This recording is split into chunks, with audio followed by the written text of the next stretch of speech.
Probably most people will find this timeline of the history of the Earth so unusual that they will decide that this is some sort of historic fiction. My actual intention is far from writing a fictional story.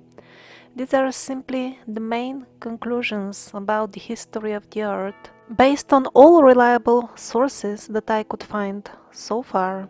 This presentation will be only about the conclusions. The countless reasons for which I consider this particular timeline to be closest to the truth, at least to best of my knowledge so far, you can find in all the hundreds of videos on the New Earth video channel.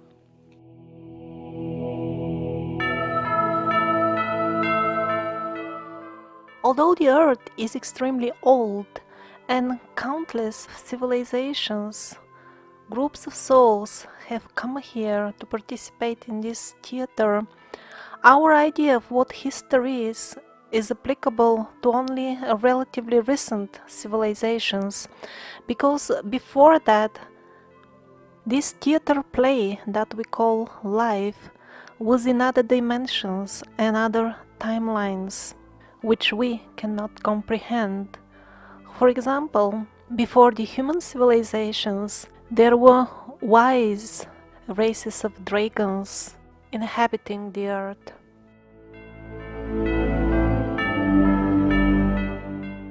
So then let's start with what we can actually comprehend. And that's a human civilization very much like ours.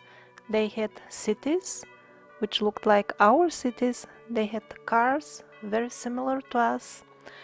And at the point where they reached a technological development more or less of the type which we have reached in our stage of evolution, or maybe devolution, at that point they simply blew themselves up completely in a nuclear war.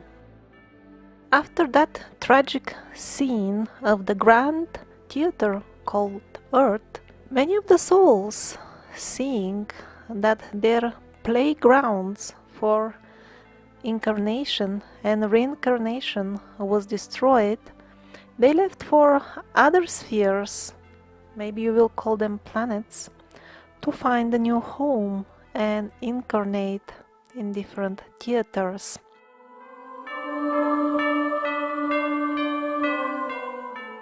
But a fraction of that old group of souls remained, and later on, when the Earth recovered from the nuclear disaster and was populated by the engineers again with primitive species of man, then the experienced souls formed their own smaller civilization, which resided underground, while on the surface cavemen and giants roamed the earth. We call this civilization Lemuria, or Mu. They call themselves Lumanians. Mostly they were centered underground on this continent of Mu, which, in a very rough area, was more or less the Indian Ocean, also the continents of Australia, Africa, Asia, and so on. But all this is just to give you a general idea, because at that time the outlines of the continents were quite different. Most of the Lumanians would be geniuses according to our standards, and they had very highly developed telepathic abilities. They used sound technologies with which they could easily make the underground tunnels and dwellings in which they lived. They were magicians of technology in every respect. The Lumanian experiment for a human civilization came to an end very soon, because the Lumanians modified themselves, modified their very race in such a way to avoid violence and aggression which destroyed the mother civilization from which they sprouted. They modified themselves into a race which was so fearful and feeble that it was no longer suitable for the earth, which is a place of strongly contrasting dualities, place where souls come for a fast-track learning experience.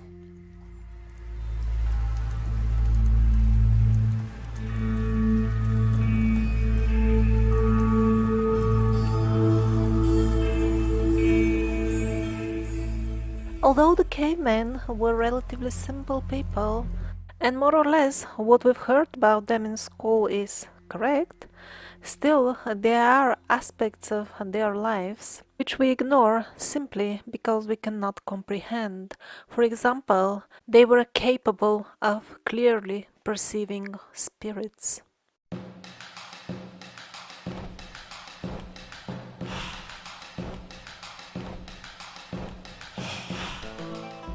This idyllic setting of beautiful green planet full of exotic animals and plants and inhabited by relatively unsophisticated cavemen attracted many races from other places or spheres of existence. In simple language, people call them planets. They came and settled as numerous colonies on Earth. There were no worldwide advanced civilizations after the one which blew itself up in a nuclear war, but there were numerous groups of advanced races which coexisted with the cavemen. The most famous of them is Atlantis. The original Atlanteans who landed on Earth were beings of light and goodness and had unimaginable for us level of technological knowledge in terms of crystals and other things which are far beyond us currently. But since the Earth is a place of duality, eventually they got infiltrated by the forces of evil, and the sick ambitions of those forces went far beyond further than destroying the paradise of the Atlanteans. They also foolishly dared to embark on corrupting the subtle guardian angel, so to say, spheres, layers of the earthly existence. At that point, the keepers of the time decided that it is time to end the Atlantean experiment, and the full thing, the full island, sunk into the ocean, probably the Pacific Ocean, in what now most people would call naively natural disaster. Well, in older times, people called it differently, and they were closer to the truth.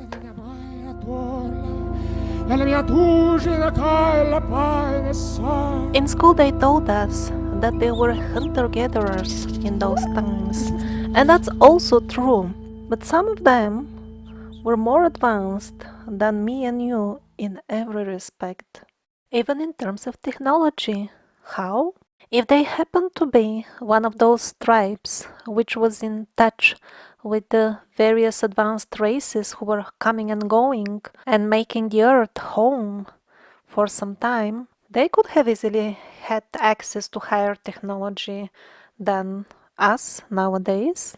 And that is why amongst the artifacts of really primitive ancient settlements, sometimes objects are found which we cannot duplicate nowadays. We don't have tools which could cut so precisely or polish without damaging a given fragile material, and so on. Such findings may appear mysterious as long as we ask the wrong question: how could those primitive people make such things? But if we view it from the right perspective of this overall situation of various advanced races coming and going, then there is no mystery, then everything falls into place. So let's look further into this parallel between the advanced hunter-gatherer and the primitive modern person, me, for example. The hunter-gatherer didn't have a dishwasher, but he didn't even need one, because much tastier and healthier food would be freely available if he only walks out of the door. We tend to assume that all primitive people were less educated than us, but this was not the case.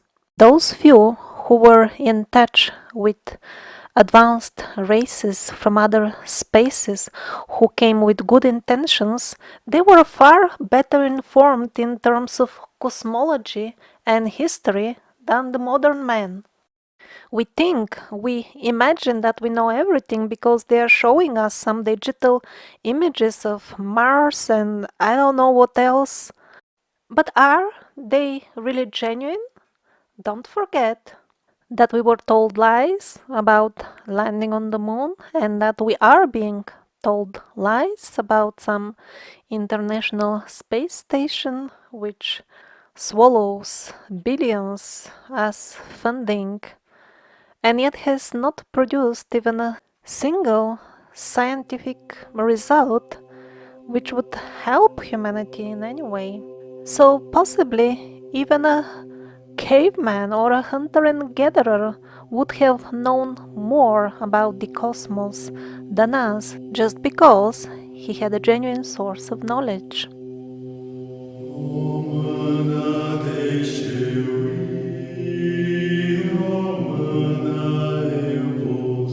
The area which now approximately corresponds to the place of the North Pole currently was landmass, beautiful tropical paradise. It was inhabited by a wise race of people. They were noble and honest. We don't really know what was their connection with the island of Atlantis. Were they a fraction of the good people of Atlantis? Were they even connected in any way with the Atlantis, the island in the ocean? Hard to say at this point, but it seems that they existed even after the sinking of Atlantis. And they were kind to the primitive earthly inhabitants. They educated them, and in return, the simple tribal people revered them as gods. Back then, the position of the landmasses on Earth and the poles was radically different. All of a sudden, the beautiful paradise of the North Pole was turned into an uninhabitable, frozen, dead land. Seen from the perspective of the modern timeline, in which most people believe, these events should have happened some 12,000 years ago. But the timing in reality is absolutely wrong. First of all, because these calculations are based on absolutely unreliable dating methods, and second of all, due to cleverly introduced new calendars and due to fraudulent rewriting of history, the historic timestamp, the entire timeline, as we've heard it in school, is so distorted that it barely deserves to be called history anymore. Probably the Hyperborean paradise was destroyed relatively not so long ago because the mammoths, which froze instantly while chewing with the grass in their mouth, they are still quite fresh when they defrost them. They are used as source of food till date by the locals in Siberia. Their blood is sometimes still flowing when their frozen bodies get defrosted. Can it be really by chance that the traditional Nordic history tells us about an evil race of giants who used the technique of instant freezing as a weapon?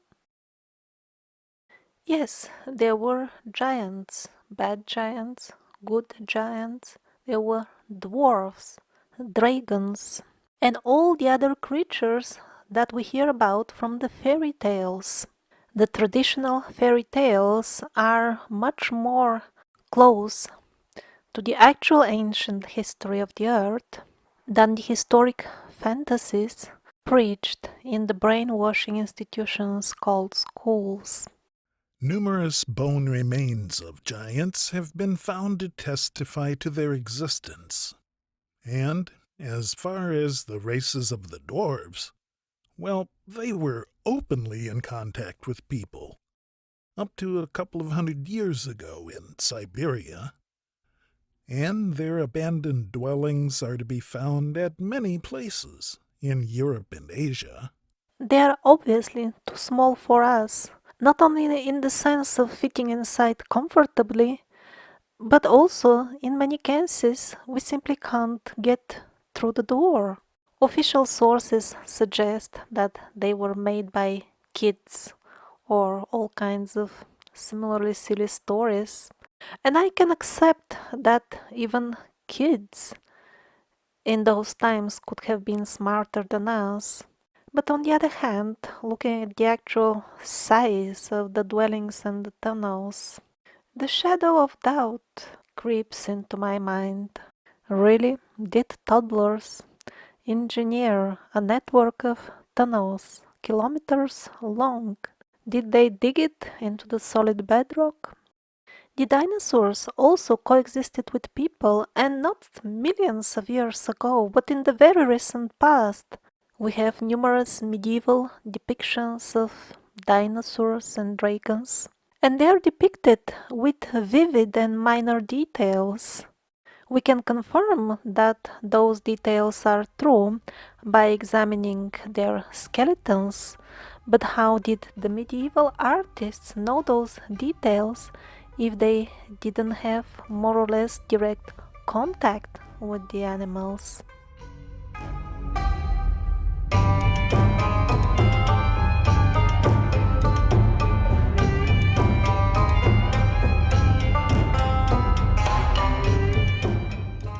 One particular place on earth stands out amongst all others in terms of the richness of the ancient history, and that's Egypt.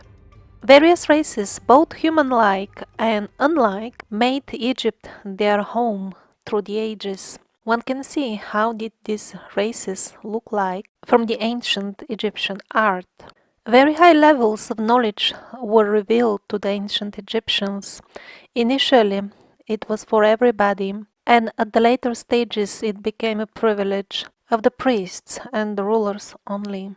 The source of the knowledge were not only the advanced races, but also souls that I will call speakers.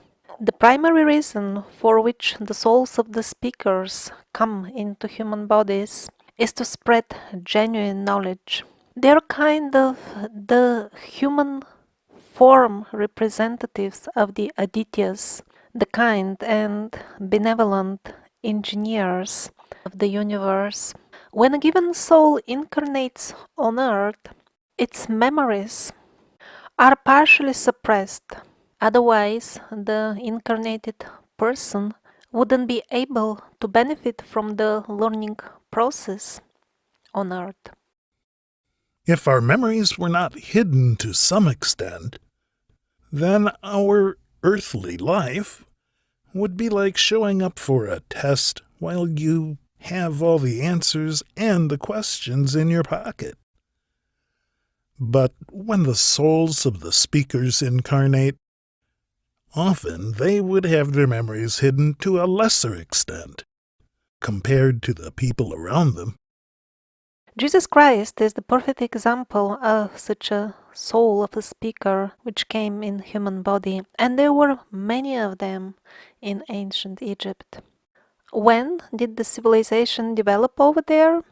We have no clue. Some even say that some of the ships of the people of Atlantis landed in Egypt. Although we don't know when it all started, we know when did it end, and that is to be measured with hundreds of years, not thousands for sure. Because on the walls of the so-called ancient Egyptian temples there are entire passages of the Bible carved, amongst plentiful other evidence.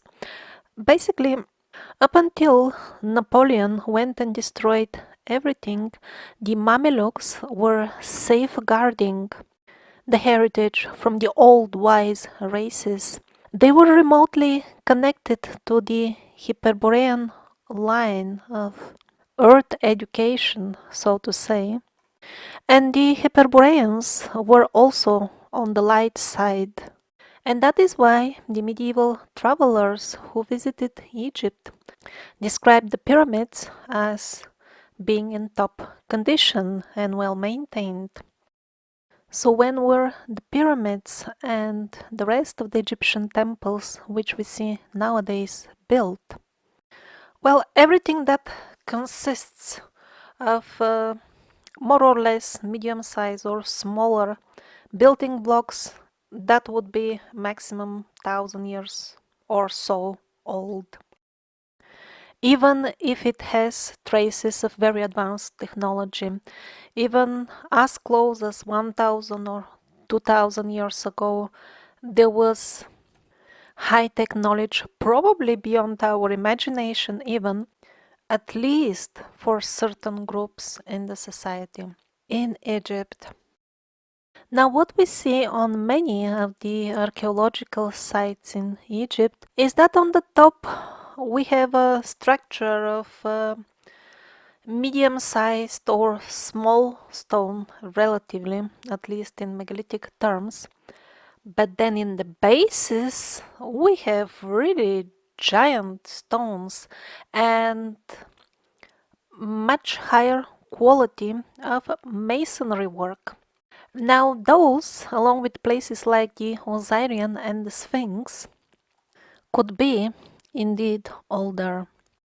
As the earth was getting ready for the dark ages of the arrogant people, places with highly developed civilizations were just obliterated, archived. We don't know how exactly Sahara was formed.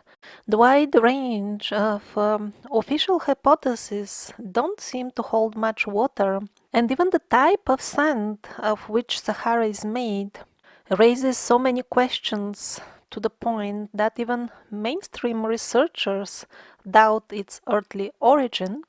But we know the history of another desert in the vicinity of the Egyptian desert, and the story sounds very similar. Area very pleasant for habitation with beautiful lush greenery turns into a desert in a blink. And that's the desert around the Dead Sea.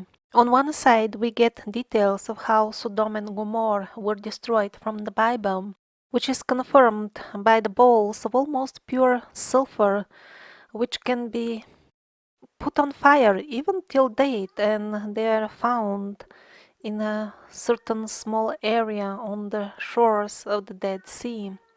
And on the other hand, we have the molten, flowing stone in Petra, which is again part of that desert area around the Dead Sea. Stone, unlike ice cream, doesn't melt just like that if you leave it under the sun. It's hard for us to imagine what could have melted something the size of Petra, kilometers long. But if we really want to know the origin of the deserts, this needs to be seriously researched.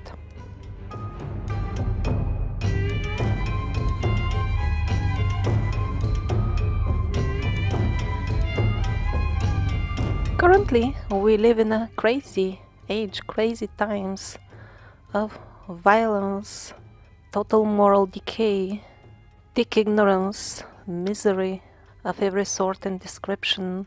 It seems these dark ages started some 1,000 years ago and are about to end towards the end of this century.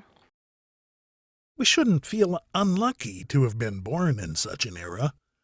This is just a difficult test, and nothing else. Even very advanced souls who have had incarnations in Atlantis and other centers of advanced society, Even they absolutely voluntarily have taken birth among us, considering the difficult conditions are simply greater opportunities for learning. And most likely, our Savior Jesus Christ, a prominent figure among the speakers, appeared 1,000 years ago, in the beginning of the Dark Ages. So all these characteristics of the Dark Age that we listed, they all come in the package. They go hand in hand. To be violent and arrogant, one must be ignorant about the laws of the universe. In this particular example, he would be unaware of the karmic sequences of arrogance and violence. That is how one falls into the trap of the endless circle of self-inflicted misery. So, to have the right theater settings for the scene of the Dark Ages in the play of the earthly civilizations, first of all, we need ignorance, lots of it. And that's why a certain new philosophy according to which man sees himself as separate from nature arose. And I mean connection to nature in a far deeper level than the kindergarten level simplified understanding that we have nowadays. Like, for example, I go out for a picnic, I sit under a tree, I'm connected to nature. I come back home, I'm not connected to nature. In the antiquity, connection with nature was on a completely different level. For example, we know from modern experiments that plants react to various types of music. Well, some people in antiquity could even communicate with the plants using that language. Or another example, modern experiments show that certain crops in the fields, the individual plants also communicate with each other, sending some sort of signals when, for example, predators approach or there is some danger in the vicinity. Well, some people that we would call very primitive were so finely tuned with the environment that they could sense these very subtle signals from the plants. And actually, we're the primitive ones because we know very little about these signals. Actually, plants have a lot more information and they can share it. And some of the people in deep antiquity, they were tuned to the point that they could exchange information with plants and animals. And in some cases, even features of the landscape which we are convinced are completely dead.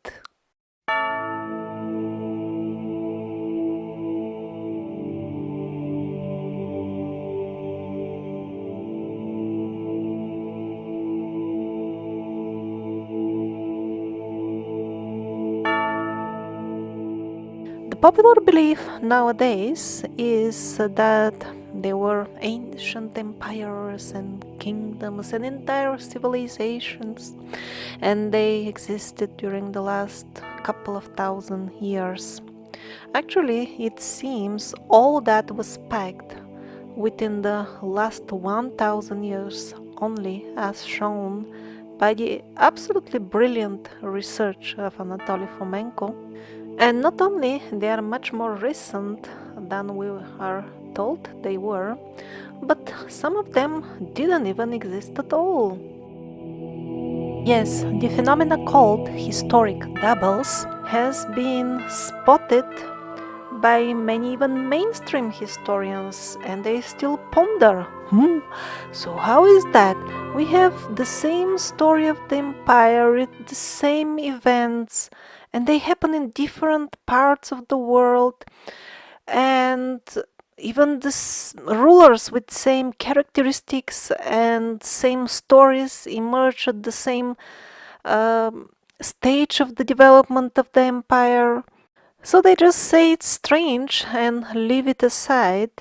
But in reality, the explanation of these doubles in history is that When during the old ages they destroyed all old books and embarked on writing a new fraudulent history, they needed to find something to put on the place of the thousands of years of deleted history, something that looks more or less believable, plausible. Also, the history fabricators needed only such pieces of history which would strengthen the faith of the masses that the new parasitic reality is the only possible reality.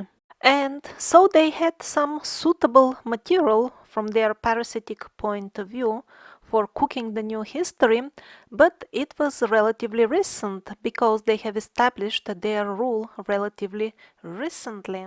So what they did, they had a single event or person and they created numerous doubles of it, cleverly using the fact that the same event was described in different languages.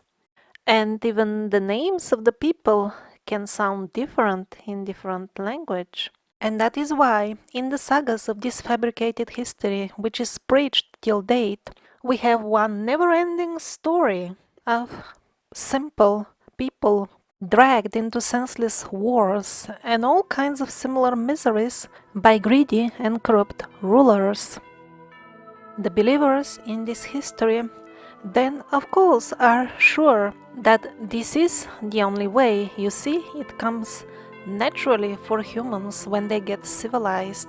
They believe that the governments can tell them what to do with their lives just because it has always been like this and there is no other way. And they also naively believe that there is no other way but to put up with corrupt governments because, as they think, it becomes clear from history that this is natural and humanity cannot come up with anything better anyway.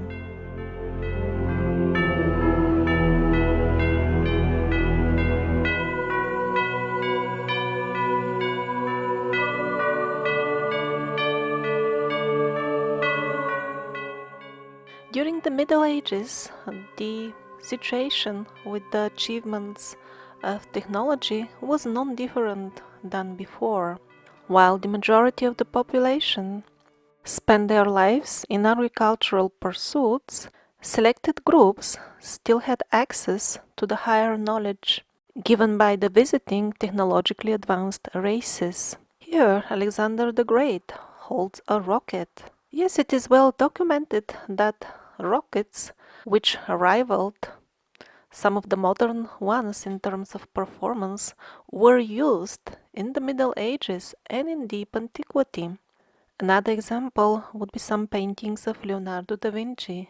They don't seem to have been made with brush on canvas, because the layer of the paint is just way too thin to have been applied with brush.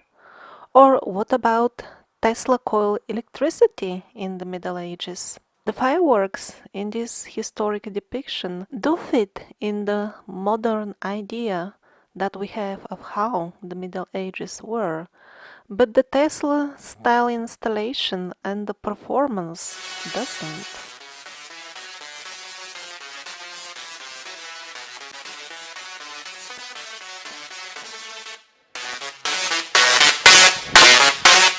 Don't be fooled by the penguins with expensive suits who will pretend to wisely look for explanations in terms of what kind of technology did people have in those times. They're just bribed with penguin food and penguin luxuries to lie to you and distract your attention from the obvious truth that back then it was exactly like now, when only closed circles from the military and the corrupt rulers keep fantastic technologies for themselves only, while the masses are left to fend for themselves. And for many, that is so under far worse conditions than in the Middle Ages, when at least the local duke will allow you to live peacefully as long as you grow your own food. In the current modern world, millions are expelled from their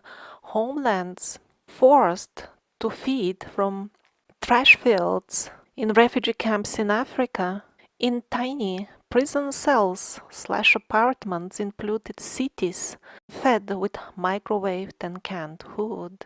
So during the dark age that we live in, the souls on earth are given a chance to face the ugliest thought forms created by them themselves in previous incarnations, and now it's surfaced. To create a suitable scene of the theater on earth, the forces of evil were given green light to do almost anything they wish. Hell broke loose on earth. The wise, the keepers of the knowledge, were given a choice to either be burned alive or become servants of the dark side. Many millions of the nature people chose, of course, to leave their bodies instead of selling their souls to the devil. In Siberia, they even had a decree. They sentenced to death all elders who were of age of 300 or more. Even as close as a couple of hundred years ago, many people were not yet genetically so modified to die quickly as we do. The human race was downgraded to what we are currently by introducing new races which were retarded in comparison to the kind of people that lived there before. They mixed with the existing people, and we are the result of that mixture, even as close as the Middle Ages. The racial diversity was far greater than now. There were still giants, there were people with elongated skulls. Definitely there were dwarves, sometimes mingling with people. And it is only very, very recently that we have been reduced to a common denominator. The original humans were very robust and disease resistant, as all creatures in the natural world, of course. The benevolent engineers of the earth did not use China quality products. So healthy body, clear mind, that was unbearable for the devilish forces. Hooded creatures appeared at the edges of the villages and cities. They sprinkled or sprayed something. After the spraying, the plague would devour the village or the city. This program is still in operation till date. Quite few modern research laboratories published works showing that the viruses of the diseases for modern mass destruction were produced in laboratory conditions and not out there in nature. Various so-called vaccinations actually make people autistic, while at the same time wonderful and really healing natural herbs are sold with the obligatory label that this is not meant to heal anything. But that's the case only with the milder ones, the really powerful cures. They are totally banned by laws about the so-called war on drugs, plants allegedly protected by patents or other frauds.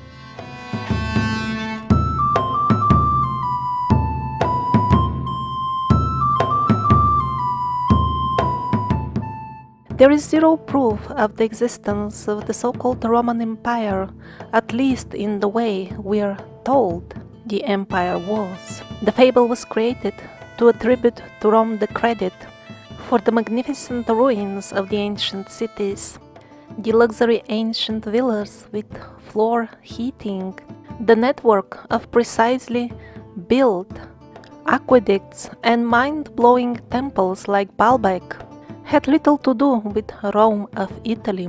They were built instead by the craftsmen of their respective areas, who in their turn were influenced and educated by the Hyperborean line of teachings or other visiting races, the memory about which has been completely erased. It is very well known amongst modern historians that Rome in the past was a title and did not necessarily refer to Rome of Italy only, but still they are sponsored to always connect it with Rome while they preach to us, although the palaces of the glorified Roman emperors are just petty mud brick structures compared to the amazing megalithic sites like Baalbek. There is much more high quality stuff and much more ruins in Asia Minor and Northern Africa, and not in Europe where they should have been if the stories about the glorious Greco-Romans were true. And why did the European capitals need to have their image boosted? Because in the times that we now call Reformation period, the demonic forces managed to corrupt the human morals to the point that they could make certain governments their puppets and then carry out most hideous atrocities through that medium. Centrally orchestrated and suicidal for the human race wars became the prime medium at this point. Sadly, it is such a waste of time to read the modern version of the medieval history. They distract us with miles-long descriptions for the so-called reasons of the countless wars and massacres of those times. These so-called reasons for all these wars, and for all wars till nowadays, are actually the staged events which trapped the common people, defrauded them to take part in the suicidal wars. Of course, it's always easier to defraud a person who is out of his mind, and that's why the mass alcoholism was forced by various government programs, which run till date. Now they are taken over by the advertisement industry. And still, there were people who figured out the deceit. They were brutally murdered on the main squares, and at the ghastly scenes of their corpses, people were read governmental decrees, which told the people which is the correct history you must believe in or be the next corpse on the square. This practice with the decrees runs till modern days. For example, the Second World War, we still have live witnesses. So what if they start talking about how things really were during that war? That is why in the countries where witnesses and other evidence can emerge, there are strict laws which forbid and ban any discussion of the official version of the history of the war. And surprise, surprise, exactly about the events about which discussion is forbidden, evidence emerges that the official history is highly questionable. What a coincidence that it is exactly those events. We live in a magical world full of coincidences, don't we?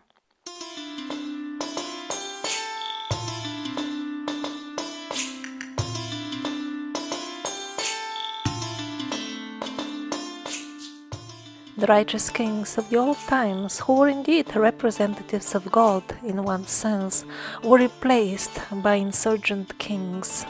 This project started in medieval Europe and quickly engulfed almost the entire earth.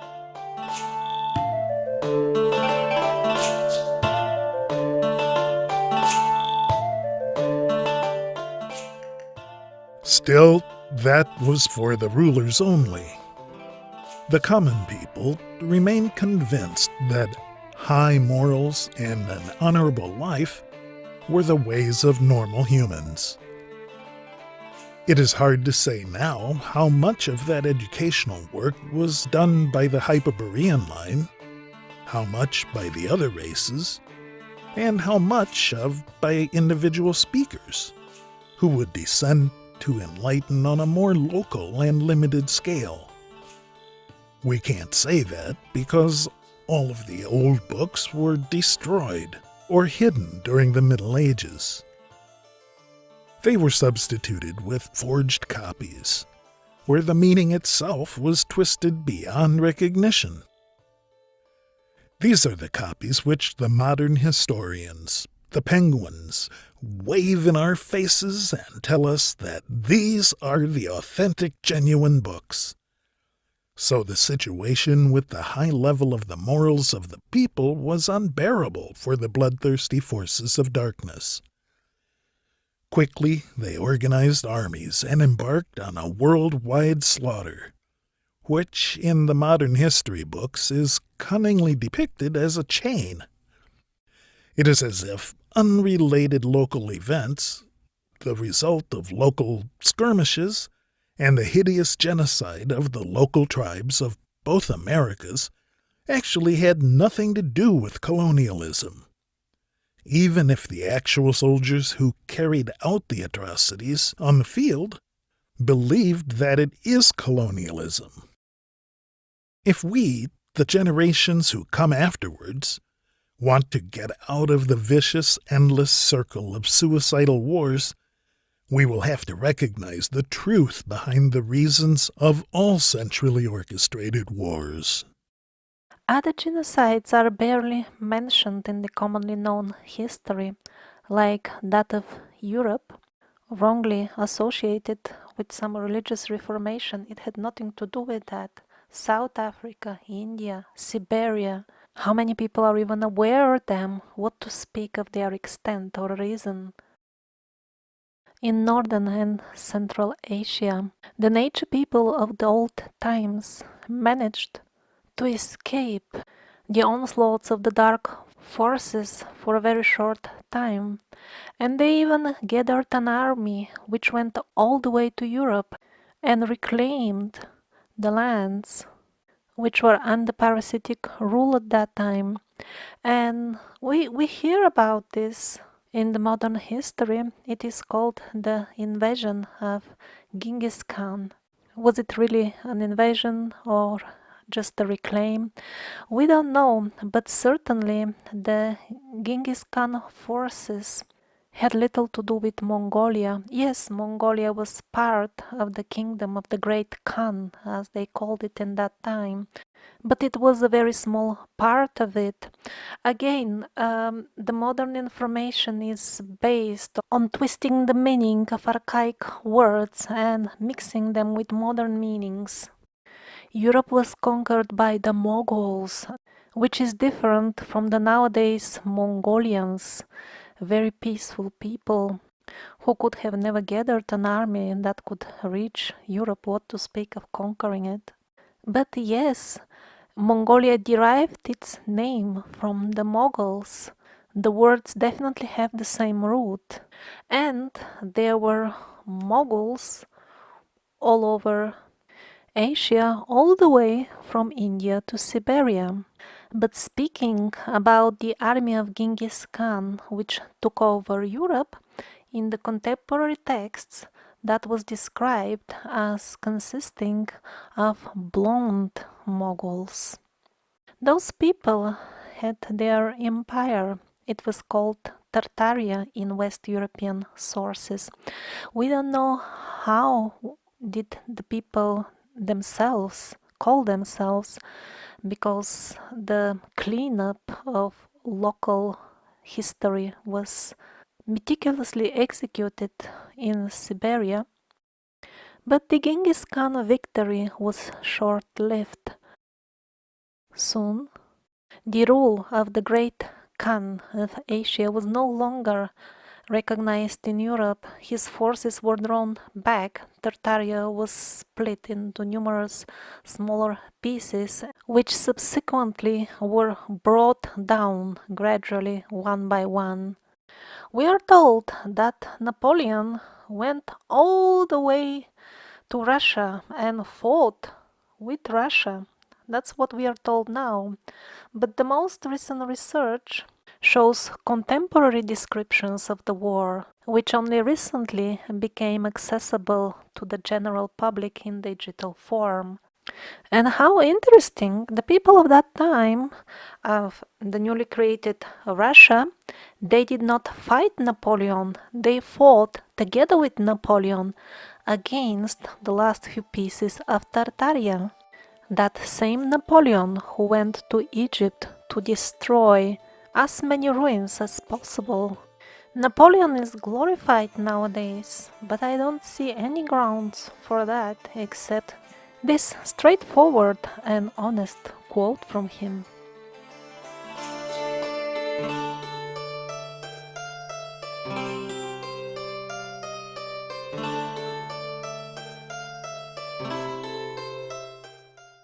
In the older times, people had rites and celebrations devoted to nature, to the pulse of the earth, which they still felt. In modern times, they were replaced by national holidays, commemorating how the dark forces tricked us into certain bloody battle or war. Commemorating such events means giving our energy to them, making them to some extent an object of our meditation, creating further thought forms which sooner or later in this life or the next will fructify in the form of real events. Then we'll call it bad luck which is upon us. Just like herds, they gather us at squares and town halls. Then we are force-fed Machiavellian lies to make us feed and nurture the thought forms of violence and the conviction, the deep-rooted conviction that the life as an obedient sheep is the only option.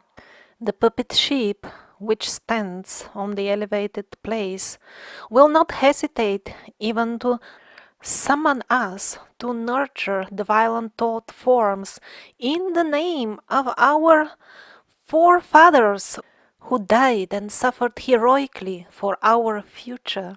Yeah, what kind of future do they mean? Imagine your grandfather really participated in a war. Probably he was drafted against his own will. Would he be really happy watching his grandson, from heaven hopefully, repeat his own mistakes and perpetuate the dark future by endorsing further wars?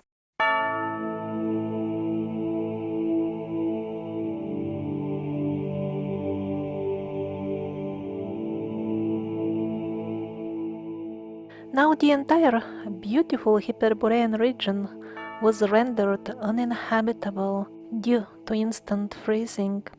But even in the Middle Ages, the climate was still much more pleasant than now. On photographs, palms grow in Moscow.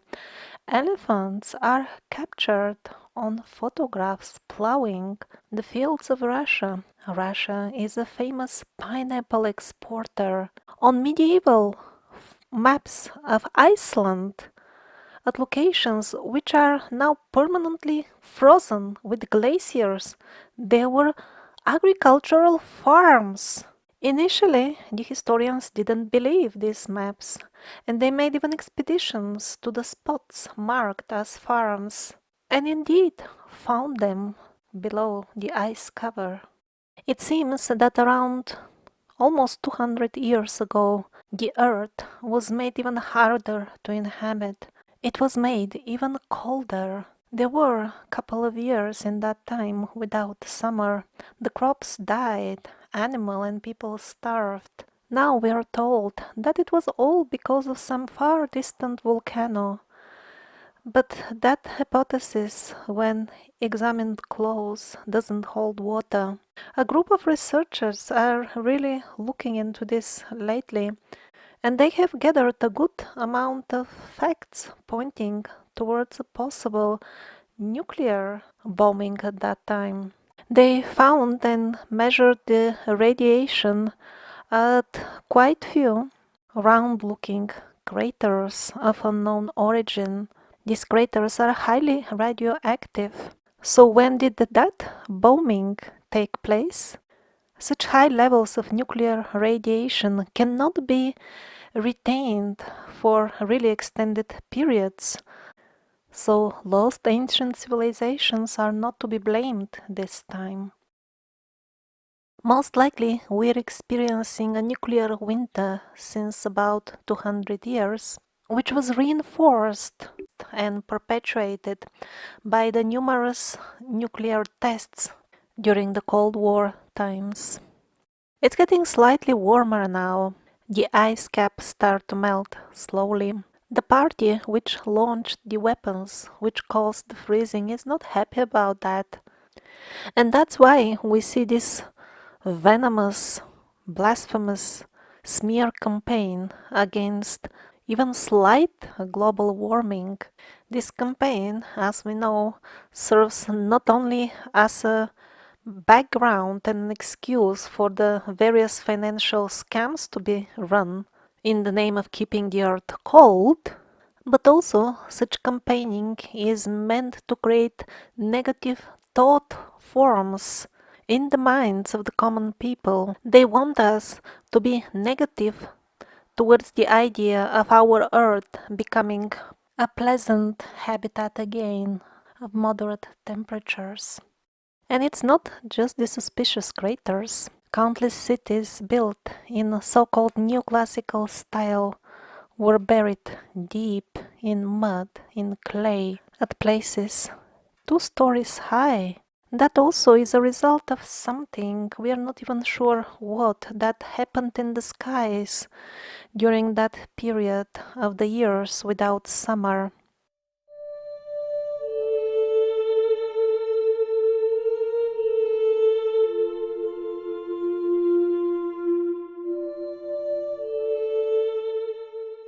So 2 points in the very recent history of the earth seem to stand out. One is 1000 years ago, the beginning of the dark age of violence, and then a crucial moment of about 200 years ago also repeatedly comes up in absolutely unrelated sources.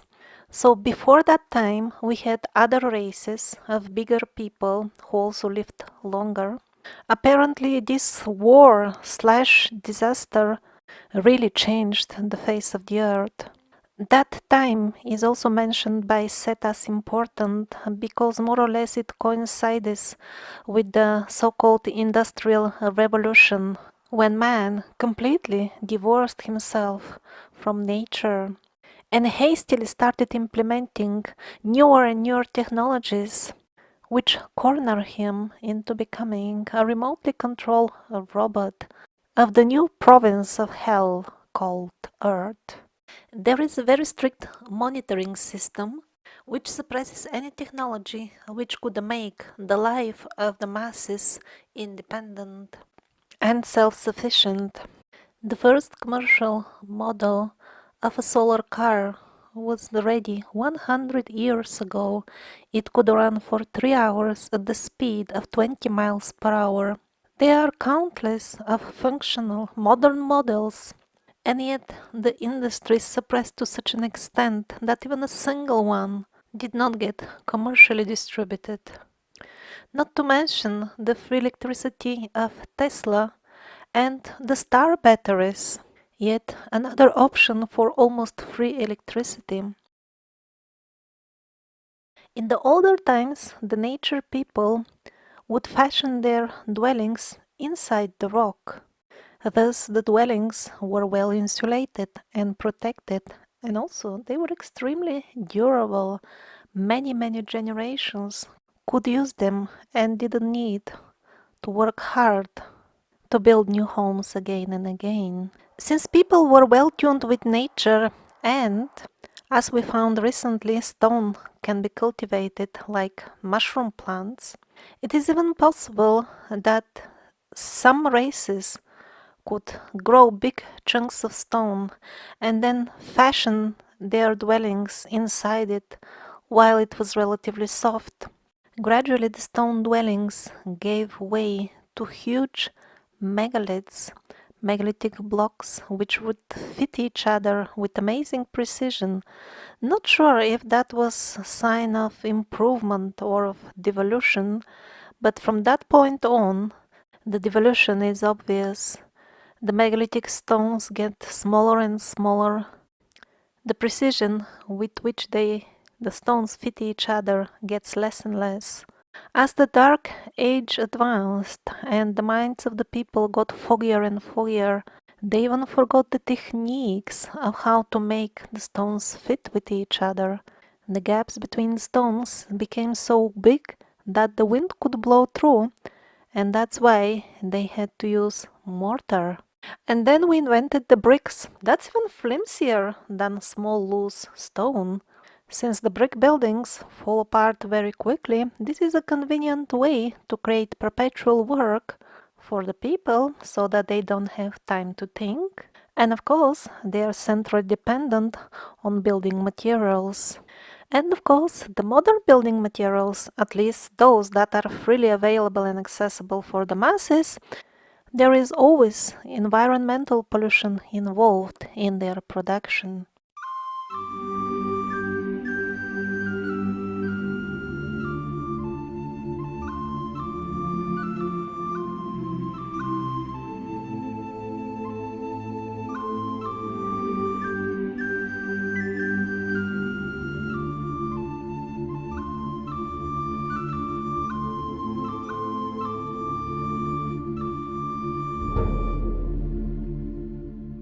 Life on Earth currently is very polarized, so to say. Some live in luxury, others spend their days in starvation, depending on the thought forms that they have nurtured in previous incarnations. Although the Dark Age is against everything godly, it is not against God, because God was engineer of the evil as well. And while all souls on earth enjoy or suffer while they learn their earthly lessons, some of the more sensitive amongst them start to feel the wind of change. The souls of the speakers continued to incarnate onto the earthly plane, even in the Dark Age, and the latest messages that we get from them indicate that the Dark Age will be coming to an end soon. The thick blanket of ignorance will be lifting in decades, not within hundreds of years.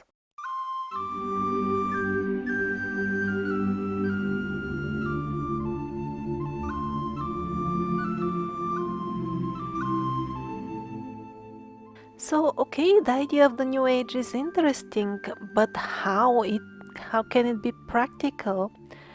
The parasitic way of life has grown into such a cancer, like one of those nasty cancers that spread their tentacles of disease to each and every organ, and it's impossible to remove them even surgically anymore because you have to cut all the organs if you want to remove them.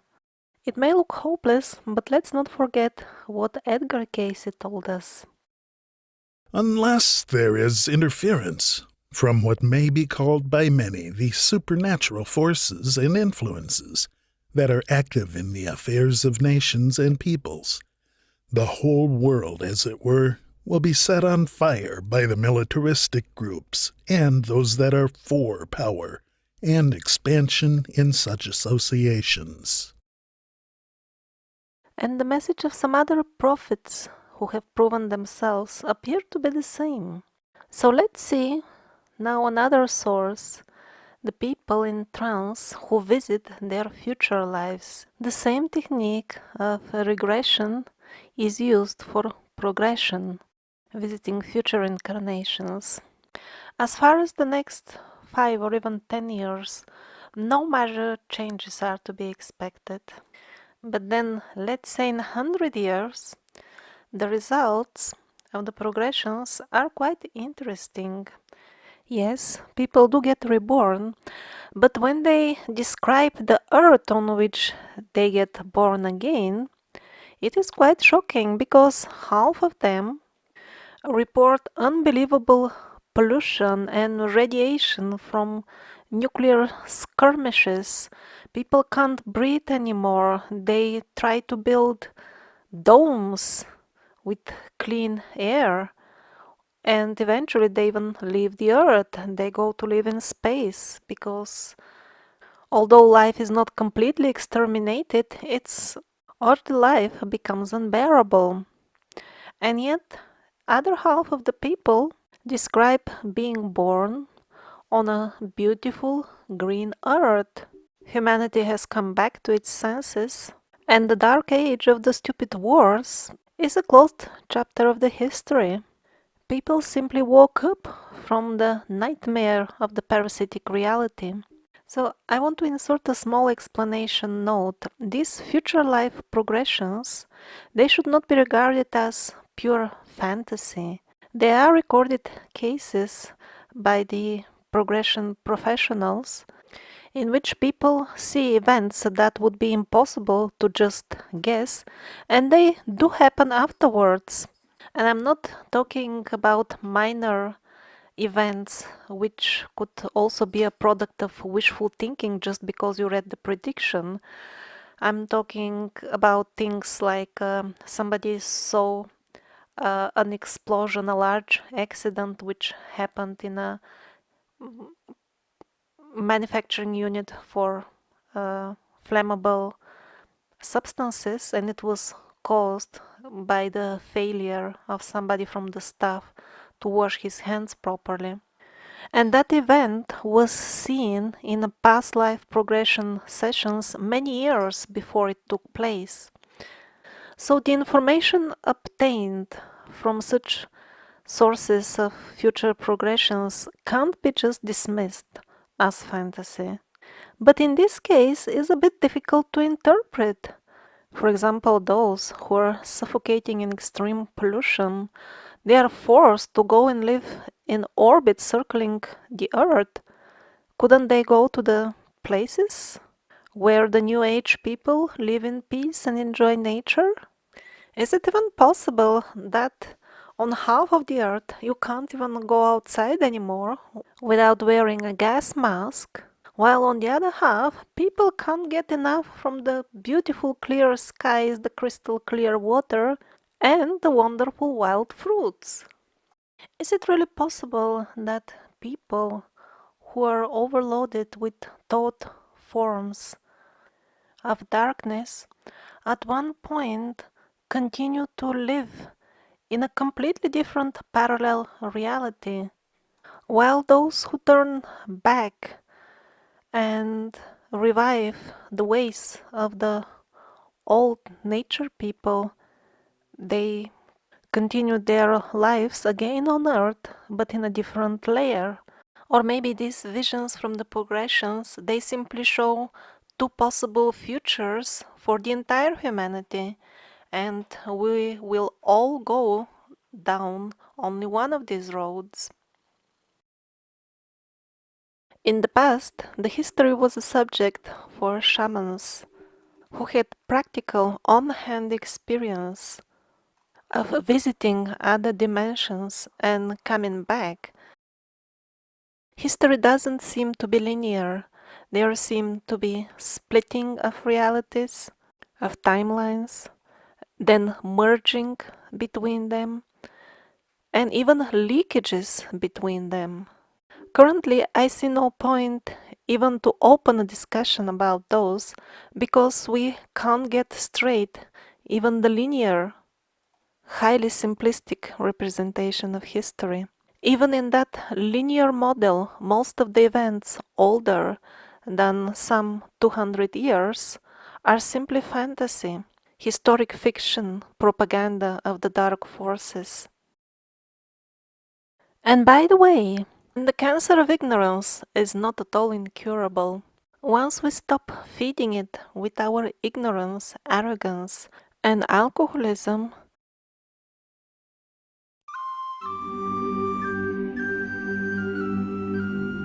it will depart by itself, voluntarily. It will go looking for a job elsewhere.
Medieval knight's armor. Obviously, it was used to protect the body and to impress the crowds during festive activities. But sometimes the general rules have exceptions. Is it possible that full body plate armor was used as an exoskeleton by creatures who didn't really have proper skeletons of their own?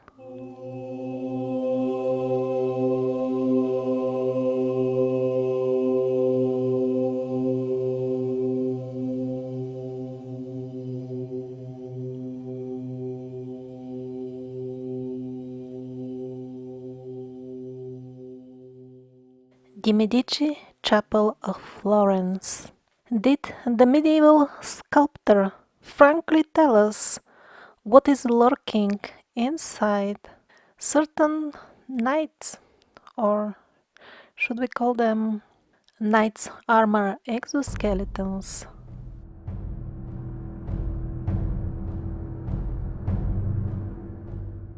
A blogger called Pro Vladimir collected from various mainstream modern historic sources so-called strange, unexplainable things about certain medieval knights.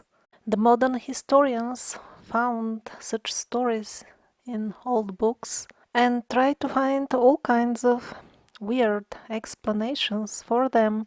But if we look at the Medici sculptures and numerous other historic depictions, there will be no need to come up with far-fetched explanations because everything falls into place.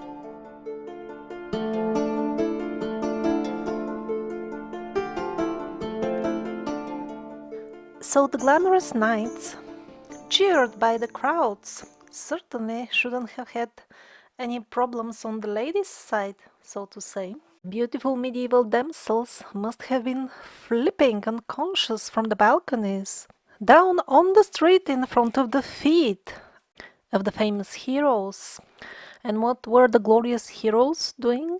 There was a rule, at least for certain medieval knights, that their chosen lady, their dream lady, should be married to somebody else, of course.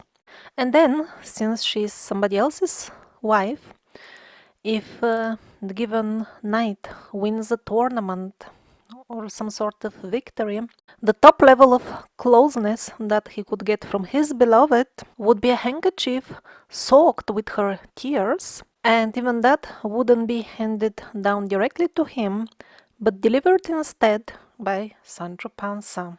Well, if the inside content of the knight's armor was indeed as shown on this Medici sculpture, then it certainly makes sense that they were not very comfortable in showing their real face to the beloved ladies. And yet, on the other hand, the genetic material in the tears on the napkin could also have been put into some use. Is it really by chance that the idiomatic expression of blue blood was used to imply that somebody was born in an aristocratic family? Creatures of the same world as those lurking from the exoskeletons of the Medici statues really have blue blood.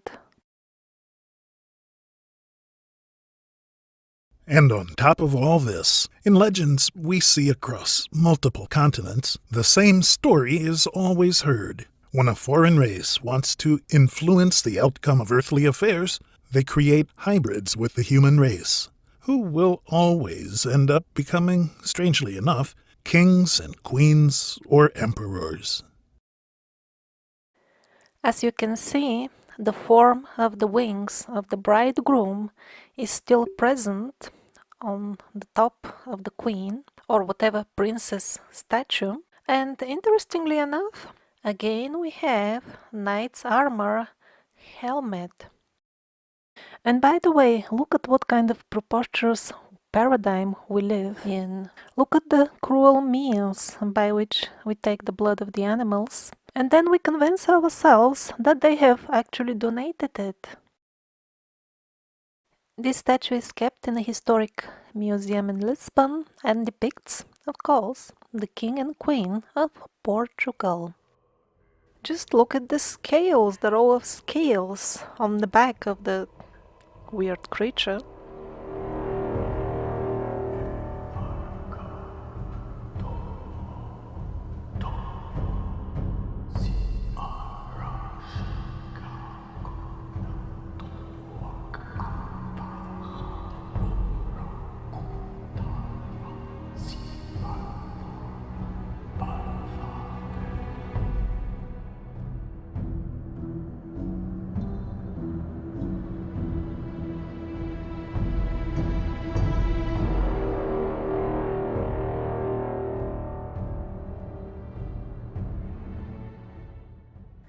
Who knows if this is the original statue as intended, or they glued on a head later on so that the visitors of the Medici chapel don't get horrified from what crawls out from inside the exoskeleton.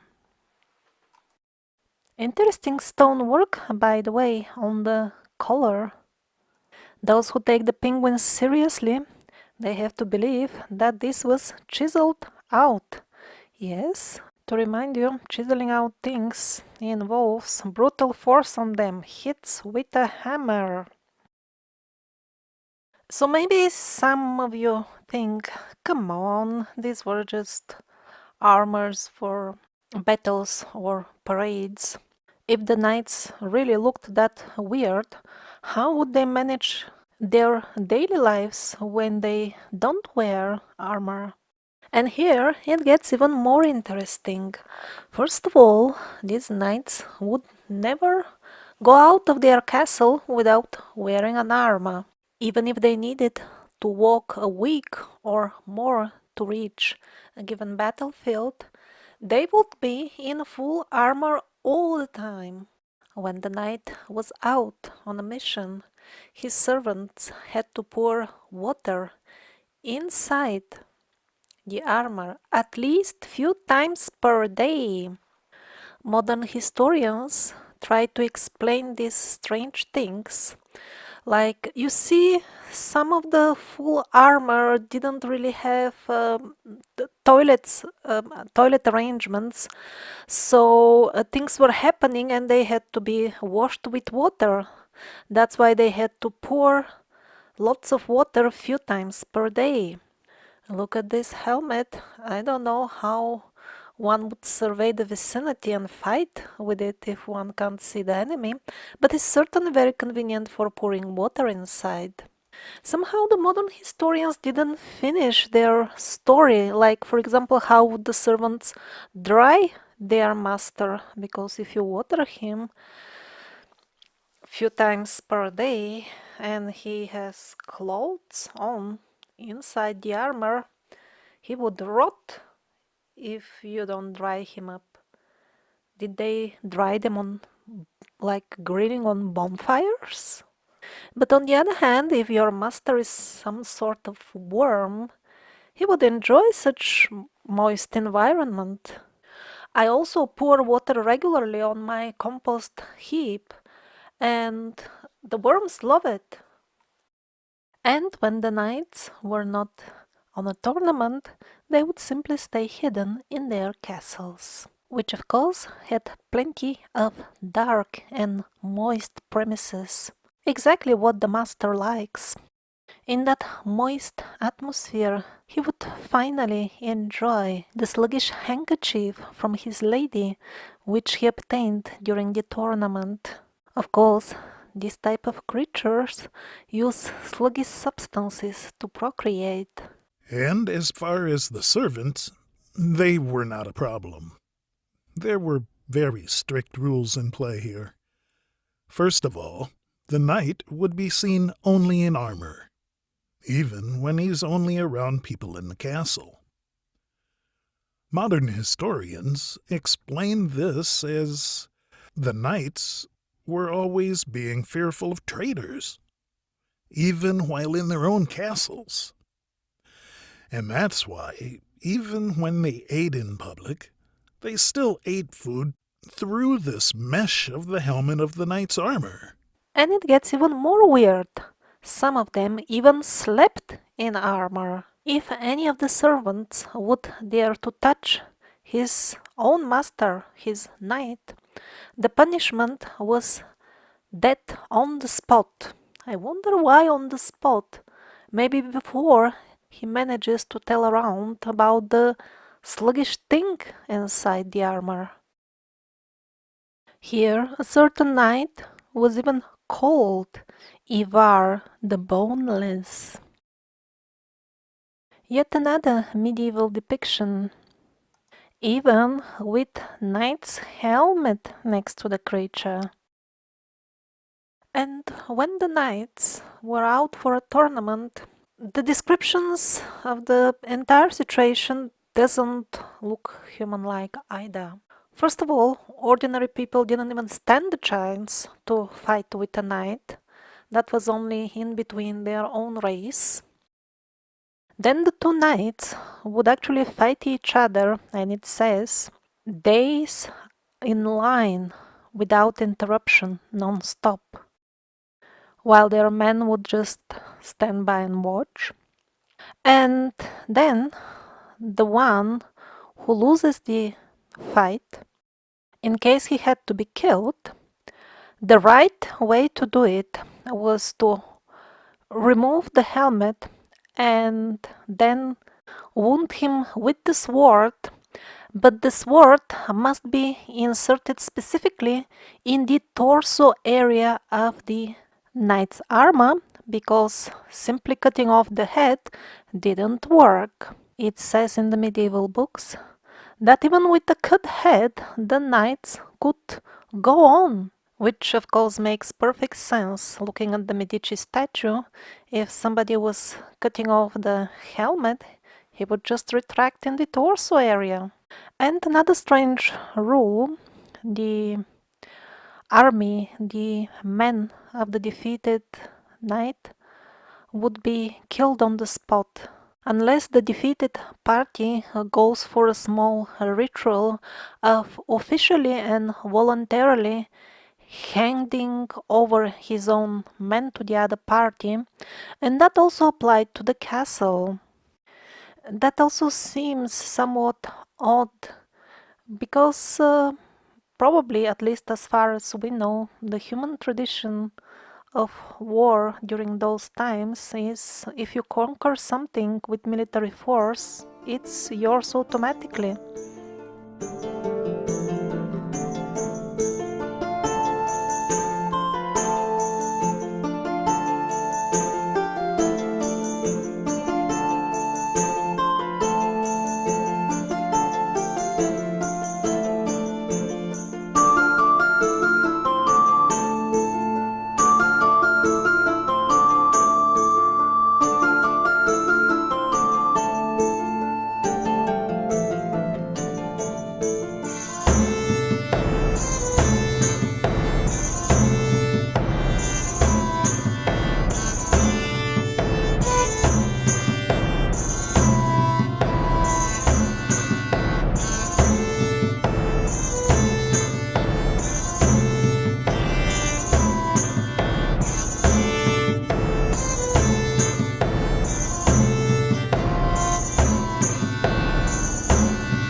And I don't know if it is just me, but some of these armors simply don't seem to be suitable for humans. How can you have this on and look forwards? Here as well, the openings for the eyes seem to be like on the level of the nose. Or this one, was it like tailor-made For some of those people who always have their head like hanging way before the torso, the shoes are called top model if you wanna walk. Probably you won't even notice your life will be so difficult already because you can't even do proper things with your hands. They always have to be on the side of your body, bent in a weird manner. And also, I can barely believe that this would fit men, fighters. Look at their thin legs. What kind of joke is this? They look feeble, starved. I mean, particularly the lower parts of their legs. They're completely in metal. There is no adjustment strap. I hope there is some way to open this lower part to put your leg in. Otherwise, I would be sure that they were worms and not men. Because otherwise, how can you put your foot through it?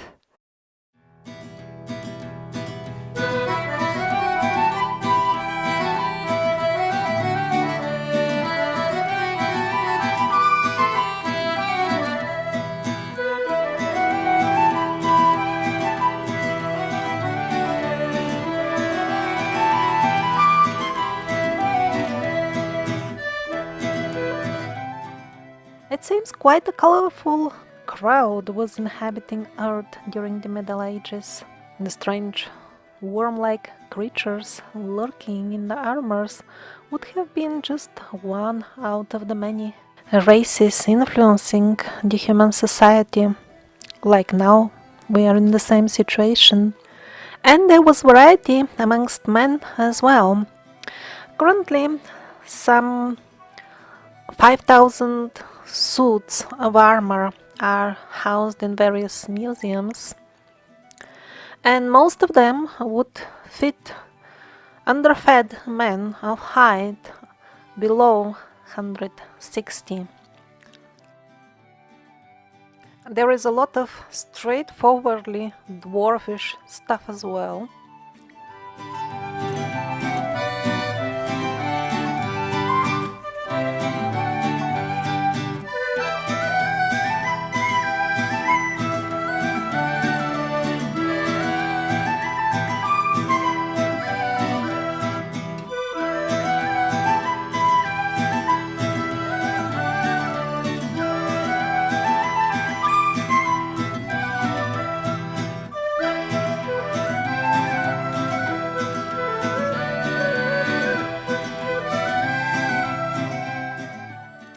And at the same time, some of the armor and the weapons are for really big men, even for our standards.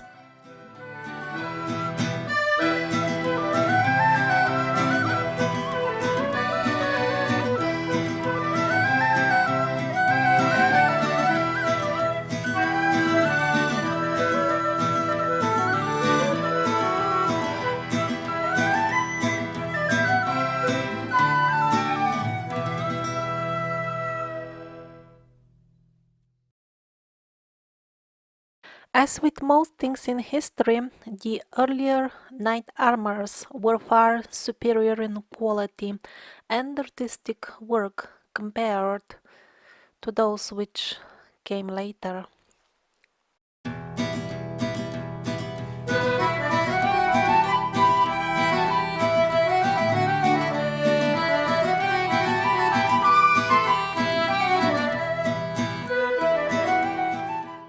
So maybe there were weird creatures wearing the knight's armors as exoskeletons, maybe not.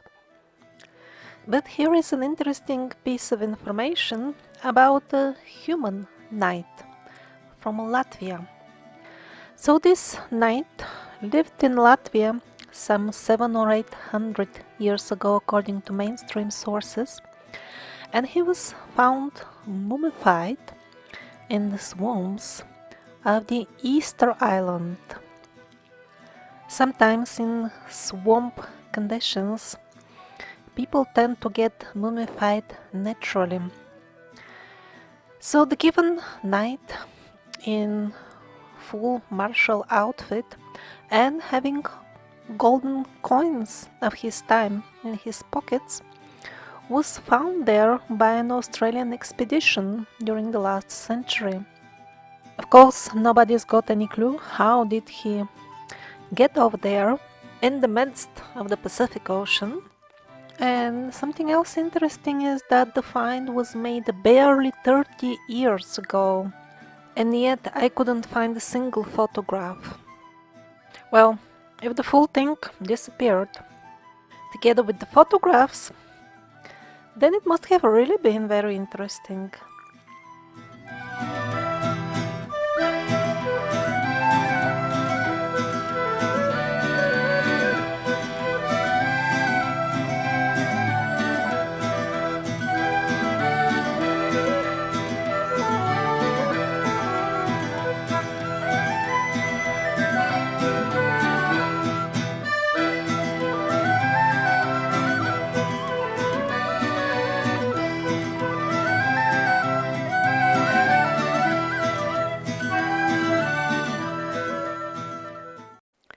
Hello everybody!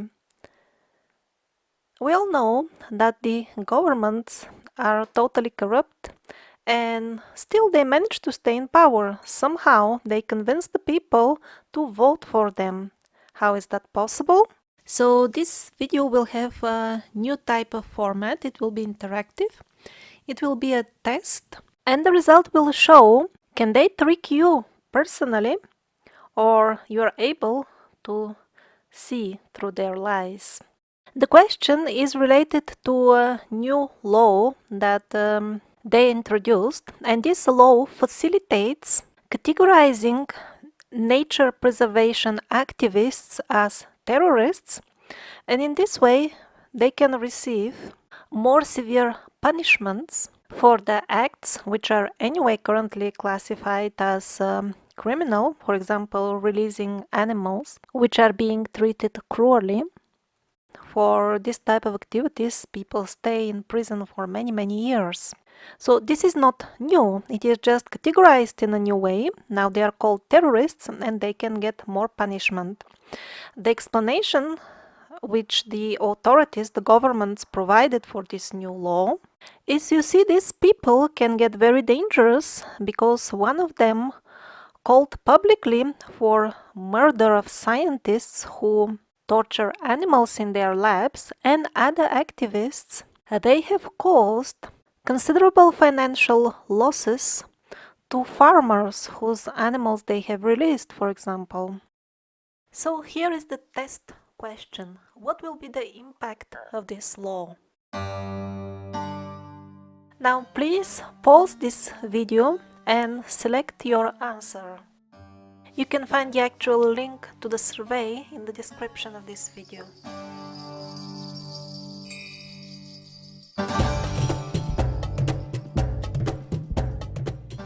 And now the results.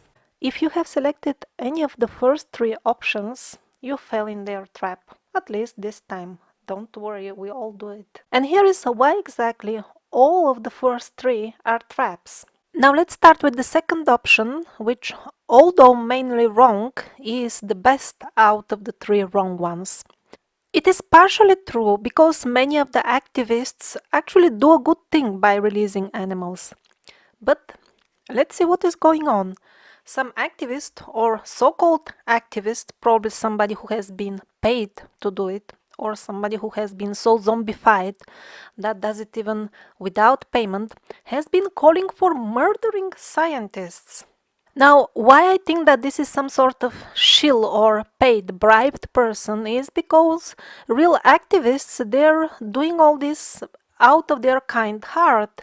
They just don't get such ideas naturally in their heads to repair the situation of violence by further violence, by perpetuating it.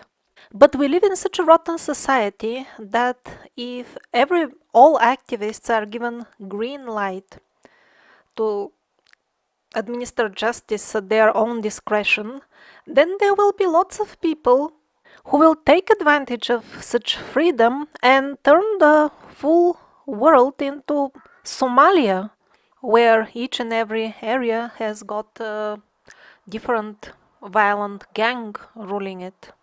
In other words, we cannot say that everybody who considers themselves some sort of activist can administer justice at their own discretion, and that's fine, because we live in crazy times. Immediately, many other zombies will say, well, I feel that I have to administer justice about this and that, and it means I also have the right to kill whomever I consider deserving it. And it will end in total anarchy, which for our barbarian, backwards society will be a disaster. Now let's see the worst of all answers. That is the first one. The thing is that we already have in place very detailed laws against hate speech, which can instigate violent crimes. We have plenty of laws describing the punishments for damaging somebody else's property, even in the cases when it is done absolutely unintentionally. What to speak when it is done with obvious intention, like the people who destroy the property of farmers to free the animals. So since we already have such functional laws, why on earth are they making all this noise and making the punishments, especially for nature activists, heavier? They do it to waste people's time, make the laws unnecessarily even more complicated, target the good people, and most importantly, divert the public attention from the fact that many people are openly allowed, and in some cases even encouraged and subsidized by the governments, to do hate speech and even violent crimes. For example, we have marches, demonstrations of hundreds and possibly thousands of people holding slogans calling for outright murder of other people. These demonstrations are filmed, they are available on YouTube. A lot of police stands by and does absolutely nothing. Probably if somebody starts questioning the police on the spot, why don't you take action against such obvious hate speech, that person may get beaten up by the police. And not only speech, a lot of even murders, what to speak of rapes, rape cases, and many other violent crimes, they're simply left like that. In a nearby village, certain people murdered a policeman. He caught them stealing, they murdered him, and they did not receive any punishment at all. The case was covered only on a very local level in the newspapers of a very small town, where it was mentioned that there was a court case, but the judge was extremely strange, and we don't know why, but he pronounced the person innocent. Innocent, although nobody even tried to deny that he committed a murder. After some time, a friend of this person raped a very old lady in the village. No action was taken, although there are abundant laws against rape. And shortly after that, he thought it's okay then, and then he raped a kindergarten girl, even without hiding it. So I happen to know about these cases by pure chance because they are local, and I know for sure that in many other localities around it is the same. But you never hear about this full situation on the mainstream outlets. Instead, they make a big thing of what one person said, namely proposing crime against the scientists who do tests on animals. So the type of people who selected the first option, they are most vulnerable to the lies of the mainstream media. Even if they don't watch television, it means there is something else which puts thoughts in their heads, and they're not so much able to distinguish between their own thoughts and what is fed in their heads, because the governments have not put this new legislation together to fight hate speech or damage of private property, obviously, because this is illegal anyway, and because these same governments apply these laws only whenever they wish, while at the same time, certain groups of people can get away with any crime they wish. And now about the third option.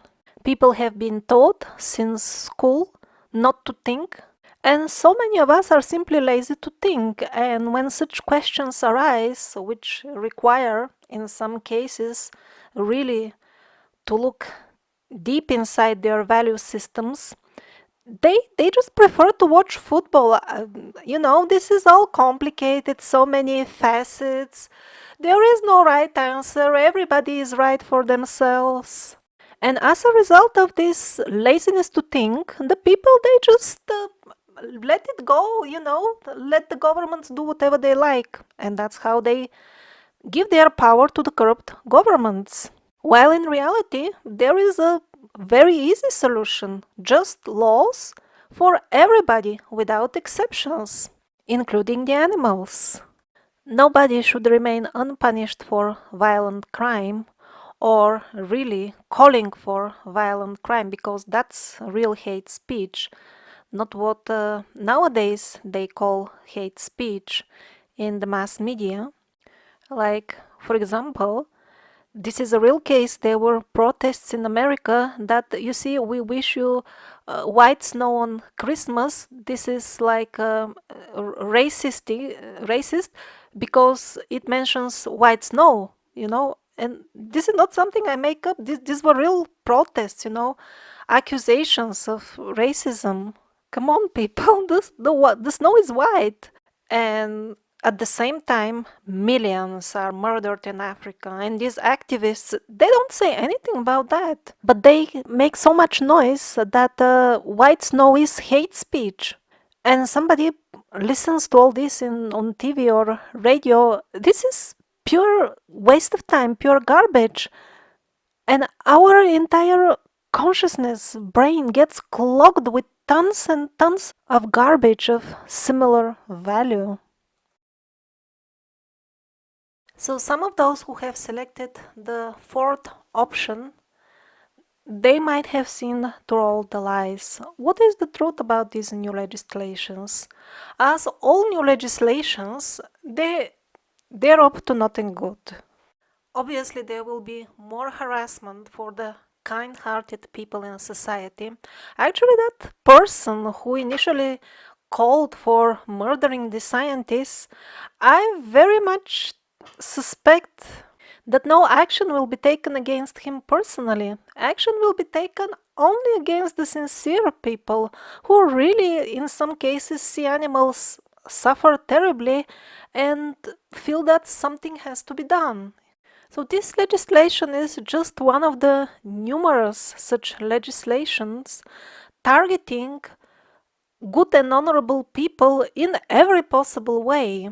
Also, they make the laws unnecessarily voluminous and impossible, for common people to understand and read and find in many cases. So more and more people are simply left at the mercy of the lawyers, who can do anything they wish to them, and it will be all legal. And by the way, all this talk that they're making, that it will be against violent crime and against damaging of private property, no, actually exactly on the opposite. Such a law will promote the increase of crime, because really kind and good-hearted people have more chance to end up in prison. The actual criminals will have more chance to be on the loose and cause more violent crime and more damage to private property. And all these laws are designed to facilitate the ultimate demolition of anything moral in society. And please don't think for a moment that any of these laws will help protect your private property.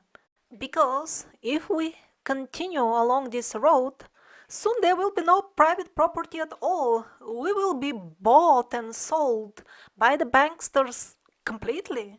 We will own nothing. Our lives will be at the mercy of officials, which will be, of course, specially selected zombies. And if we make something with our own labor, the banksters can print unlimited money and buy it off, and we'll have to sell it. Because that will be the only way to survive in that terrible paradigm for which we are heading. And if we want to change this destructive course, there is no other way but to clean all these small lies from our consciousness, misunderstandings, confusions that have been planted in us. Otherwise, we will be in an eternal predicament. Oh, I have sincere intentions. I want to live in beautiful, peaceful world, but everything around somehow doesn't match the reality. I feel like innocent victim. It won't work that way.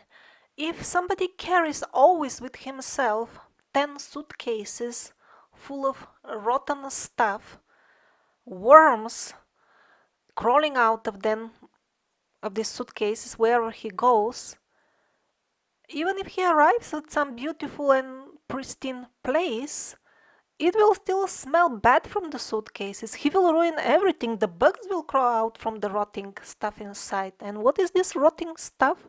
These are the rotten ideas and concepts of how things should be. This with this new law is a very, very minor portion of it. It's just an example, definitely not the main problem. But we believe in thousands of other such nonsense without being aware of it. And then we complain, it seems to stink around here. If we don't want it to stink, we have to compost the suitcases of wrong perceptions about reality that we carry. And it won't happen automatically, as some so-called new agey people tell you, oh, just believe in bright future and it will come automatically. You're fine, love everything. Just think that you love everything and you will be fine. No, you will be never fine if you continue loving the smelly suitcases you carry everywhere around. Millions of books have been sold telling people that just your intention is enough, you know? If you intend, a miracle will happen and very soon you will get rich and everything will be fine. If intention was everything, the world would be paradise, because by far the most people have only good intentions, but apparently that's not enough.